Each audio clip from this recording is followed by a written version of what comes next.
So maybe you have a cabinet from the 30s, 40s, or 50s and you're thinking about you got to get rid of them, or at least replace the inside fixtures with like magnets or something. But I'm here to tell you, you don't have to. You can just get a little bit of WD-40 and fix them right up.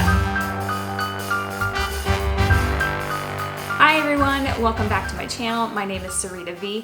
Real quick video today. I've actually got a pound cake in the oven. I'm actually made another video for a different channel that I do for people with food chemical intolerances.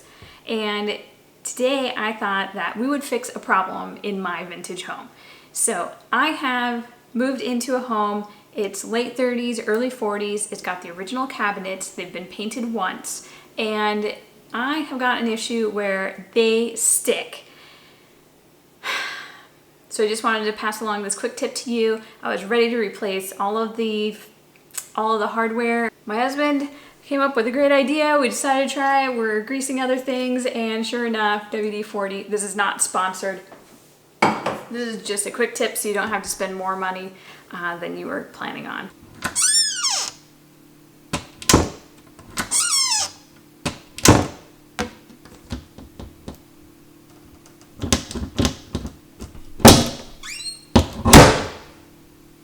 What you want to do is just take a little bit of WD-40, put it on the top of the little attachment and wiggle the springy action around for a few times just to get the WD-40 moved around.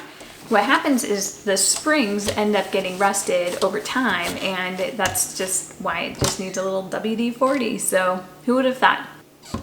And that's all you need to do. I hope you enjoyed the video. It was just a really quick tip, something I just never even thought about, and I was ready to go to the hardware store and pick up some of those magnetic closures or cabinet closures, and I didn't need to. I just needed a little bit of WD-40. Thanks so much for watching. I hope you enjoyed the video. Don't forget to check out some of my other ones that I've done before, and there will be plenty more coming up. See you next week. Bye.